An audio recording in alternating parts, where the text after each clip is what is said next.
On a réussi pour la première fois à réunir 14 pays qui se sont mobilisés simultanément dans l'optique de pouvoir revendiquer la volonté populaire de sortir de cette question assujettissante du franc CFA. On est aujourd'hui dans une dynamique de néocolonialisme structurel et réel qui est implantée. Quand la France vient nous parler des droits de l'homme alors qu'elle est toujours en train d'usiter une monnaie qui est dans une dynamique aujourd'hui de nous astreindre à la résidence de la prison monétaire, on part du principe que si on veut véritablement une réelle indépendance, on doit être dans une optique de contrôler notre économie et contrôler notre monnaie. Et le simple fait que différentes sociétés civiles aient pu se coordonner dans la sphère francophone, sachant que l'Afrique francophone, on le sait de manière historique, est une Afrique qui a connu un taux d'aliénation extrêmement important parce que le processus colonial de l'oligarchie française a été très puissant pour nous rendre étrangers à nous-mêmes. C'est l'étymologie de l'aliénation. Quand on dit aliéner, c'est être étranger à soi-même. Eh bien, je pars du principe qu'on a réussi un exploit. On est tous satisfaits de cela, mais des gens qui mènent un combat, hommes ou femmes, ne sont pas dans une dynamique de se satisfaire ad vitam aeternam. Notre objectif est de continuer la lutte, densifier la revendication, et donc d'ici très peu de temps, on va rendre public une nouvelle mobilisation. La prochaine mobilisation va être annoncée très prochainement, et de manière globale, pour synthétiser, on est dans une optique de ne pas laisser un seul espace à ceux qui sont les ennemis de notre liberté. Et on a compris que la meilleure façon d'asphyxier ceux qui veulent nous étouffer, en priorité, c'est d'être hyperactifs nous-mêmes sur le terrain de la sensibilisation vis-à-vis de la classe populaire sur ces questions liées à la domination monétaire. L'Urgence panafricaniste est l'ONG qui a l'initiative de la journée internationale qui a réuni 14 pays. Le Sénégal est un cas particulier parce que le Sénégal, l'Urgence panafricaniste, s'est allié avec une multitude d'organisations au sein de la société civile. Mais lorsque j'ai lancé l'appel le 26 décembre, au départ, il n'y avait personne qui était partant. D'ailleurs, la société civile dakaroise panafricaniste de Dakar avait prévu de faire quelque chose le 14 janvier. Et c'est lorsqu'ils ont vu que tous les pays ont répondu à l'appel qu'on avait lancé le 26 décembre que finalement ils se sont ajustés à cette dynamique. On a travaillé de concert avec un frère que j'estime et que j'apprécie beaucoup, Guy Marius Sagna, qui est un militant panafricaniste très honorable. Et on peut avoir des stratégies différentes, mais on est capable de se réunir quand c'est nécessaire de le faire. Les APE, on en parle depuis des années, hein. Les accords de partenariat économique, on sait très bien que c'est aujourd'hui une escroquerie politique qui vise encore une fois à densifier la logique du néocolonialisme. Quand on vous parle d'accords de partenariat et que vous seriez à armes égales, soi-disant pour traiter, alors que vous ne partez pas de la même ligne de départ, c'est comme si vous dites, allez, on propose une course équitable, vous partez sur la même ligne de départ entre une Ferrari et quelqu'un qui est amputé. Il n'y a aucun sens dans cette dynamique, ils savent exactement ce qu'ils font. Et le plus grave n'est pas que le vautour se comporte en vautour vis-à-vis de sa proie. Le plus grave, c'est que le lion finissent par se comporter tel un caniche et acceptent les règles qui lui sont imposées alors que sa nature, normalement, le pousse à ne pas agir dans cette dynamique-là. Réunir tous les Africains, c'est un rêve magnifique, mais c'est une utopie. L'Africain est un être humain comme tous les autres. À l'intérieur des Africains, il y a des Compaoré. À l'intérieur des Africains, il y a des Mobutu. À l'intérieur des Africains, il y a des Lumumba, des Sankara, etc. Il y a de tout. On ne peut pas parler, je ne suis pas dans cette dynamique d'essentialiser en disant que nous allons réunir tous les Africains, comme si tous les Africains allaient penser de concert sur une question. Mais par contre, ce qui est important, c'est de trouver la masse critique, qui est dans une optique d'être capable, sur le terrain de la motricité historique, de faire bouger les choses. Quand on analyse l'histoire avec précision, avec concision, on se rend compte qu'on est souvent spectateur, on observe une masse, un noyau, qui est capable d'influencer la masse, mais un noyau hyperactif, c'est ce qu'on appelle justement cette dynamique de la masse critique. Nous pensons que c'est dans cette optique-là que nous devons nous situer, et c'est pour ça que ces stratégies de réseautage des différentes sociétés civiles avec des noyaux hyperactifs à différents endroits, qui ont cette capacité d'influer sur leur environnement, c'est dans cette optique-là qu'on doit se situer. Mais on trouvera en face de nous, on parle de néocolonialisme, Frantz Fanon disait qu'il viendra une époque où le colon blanc cédera sa place au colon noir. Hein, et Et je ne suis pas dans cette dynamique de noir contre blanc. Les noirs vont se réunir contre le blanc, c'est beaucoup plus complexe que ça. Il y a des prolétaires blancs qui souffrent aussi de l'autre côté, comme le prolétariat africain souffre dans sa globalité. Et quand je dis prolétariat africain, il faut même qu'on redéfinisse les concepts, parce qu'aujourd'hui, il n'y a pas de classe moyenne, il y a les hyper riches en Afrique, et tout le reste, la plupart du temps, on est de l'autre côté. Donc le peuple africain, la rue africaine, qu'elle soit composée d'aînés ou de jeunes, aujourd'hui, notre dynamique, c'est voilà, être dans cette logique de continuer à la sensibiliser, la conscientiser, c'est ce qu'on fait. Et je pense qu'avec l'émergence des réseaux sociaux d'un côté, c'est ce qui s'est passé, hein, ce n'est pas les médias occidentaux qui nous ont permis de faire la publicité, et je dirais même qu'au départ, ce n'est pas même les médias africains qui nous ont permis de faire la publicité, c'est la puissance de cette synergie virale sur les réseaux sociaux qui a réussi à mobiliser autant de personnes dans le monde, sur le continent africain, dans la diaspora. Rendez-vous compte, jusqu'aux Antilles, on a réussi alors qu'ils n'ont pas de franc CFA, mais il y a un esprit de solidarité qui est en train de se créer, et ça, c'est notre plus grande victoire. Qu'est-ce que la politique étymologiquement parlant? Politeia, participation à la vie de la cité. Le simple fait qu'on réagisse comme on le fait, moi ça fait 19 ans que je fais de l'activisme politique, qu'on réagisse comme on le fait en agissant au sein de la société civile et en posant des questions de fond, on est plus actif que beaucoup de dirigeants africains. Donc je fais de la politique déjà, mais je fais une politique qui n'est pas une politique corruptible, je ne fais pas une politique pour me servir du peuple, je fais une politique pour servir le peuple. Vous êtes donc hors de ce système que vous combattez. C'est le mieux d'être cohérent sur cette dynamique-là. Si je suis dans ce système, j'aurais beaucoup de mal à le combattre. Et je pense, pour avoir étudié, comme beaucoup de nos aînés, le passé, qu'il faut qu'on soit capable de tirer les conclusions d'un système qui est vicié depuis la base.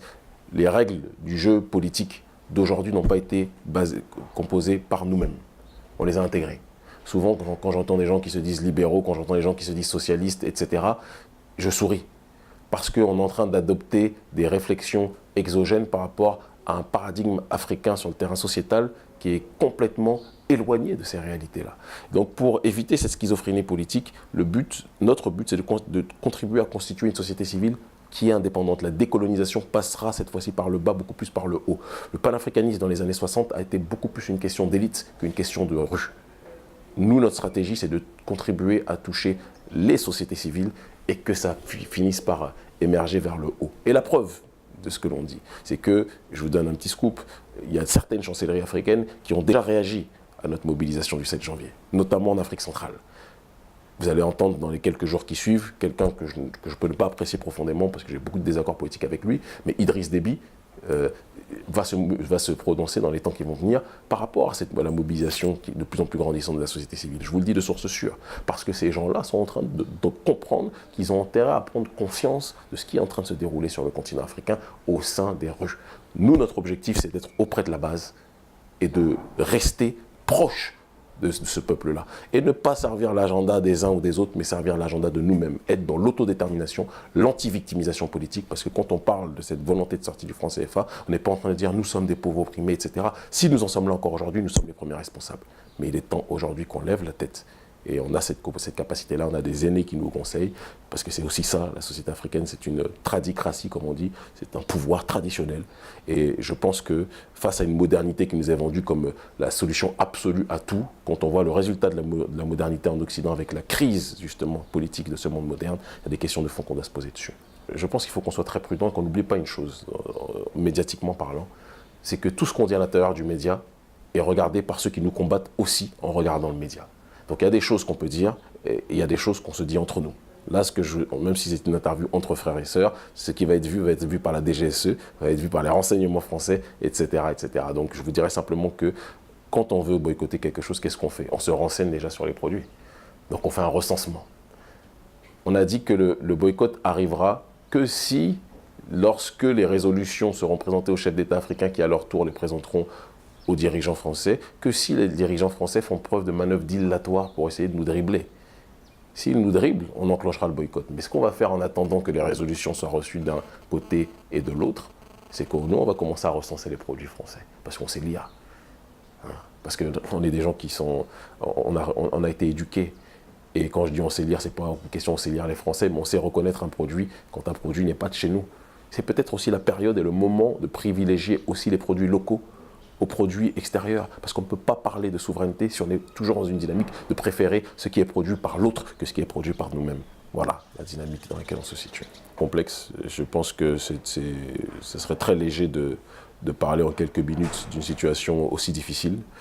La seule chose que je peux vous dire, c'est que pour moi, à titre personnel, je ne suis pas gambien, je ne suis pas un africaniste, donc tout ce qui touche le continent africain dans sa globalité me touche.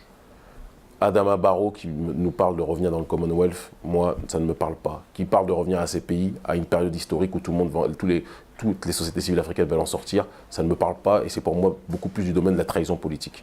Je le dis comme je le pense. Maintenant, Yahya Jammeh n'est pas, pour moi, une source d'inspiration.